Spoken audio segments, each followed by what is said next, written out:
আমি কদিন আগে অস্ট্রেলিয়া সিডনিতে আমাদের প্রবাসী বাংলাদেশিদের আমন্ত্রণে একটা প্রোগ্রামে গিয়েছিলাম। সেখানে আমার এক বন্ধু, তিনি পৃথিবীর নামকরা একটা কোম্পানিতে জব করেন। তো তার বাসায় দাওয়াত করেছেন, খাওয়া দাওয়া করলাম। প্রসঙ্গত জিজ্ঞেস করলাম, ভাই ওনার সাথে আমার পরিচয় প্রায় 2-2.5 যুগ আগে থেকে। জিজ্ঞেস করলাম যে আপনি দেশে অনেক ভালো প্রতিষ্ঠানে পড়াশোনা করেছেন, অনেক বড় ইঞ্জিনিয়ার হয়েছেন, এই কোম্পানি আপনাকে হায়ার করে এনেছে, চাকরি দিয়েছে এবং হ্যান্ডসাম একটা অ্যামাউন্ট আপনাকে দেয় মান্থলি।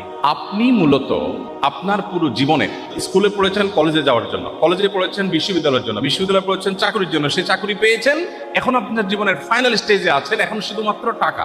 এগুলো মূলত আমাকে বাঁচিয়ে রাখার জন্য। কারণ আমি যদি ভালো করে খেয়ে পরে বেঁচে না থাকি তাহলে কোম্পানিকে সার্ভ করতে পারবো না। তাহলে কোম্পানি আমাকে বাঁচিয়ে রাখছেন তার কাজের জন্য, আর আমি নিজে বেঁচে আছি কোম্পানির কাজের জন্য। এটা কি কোনো একজন মানুষের জীবনের লক্ষ্য হতে পারে? এই যদি হয় আমাদের জীবনের লক্ষ্য, তাহলে এই জীবনের চাইতে দুর্ভাগ্যজনক আর কোনো জীবন হতে পারে না। কোরআন আপনাকে আপনার জীবনের লক্ষ্য বলে দিয়েছে, পাতায় পাতায় বলেছে। খেয়ে পরে ঘুমিয়ে নিজের জীবনটাকে পার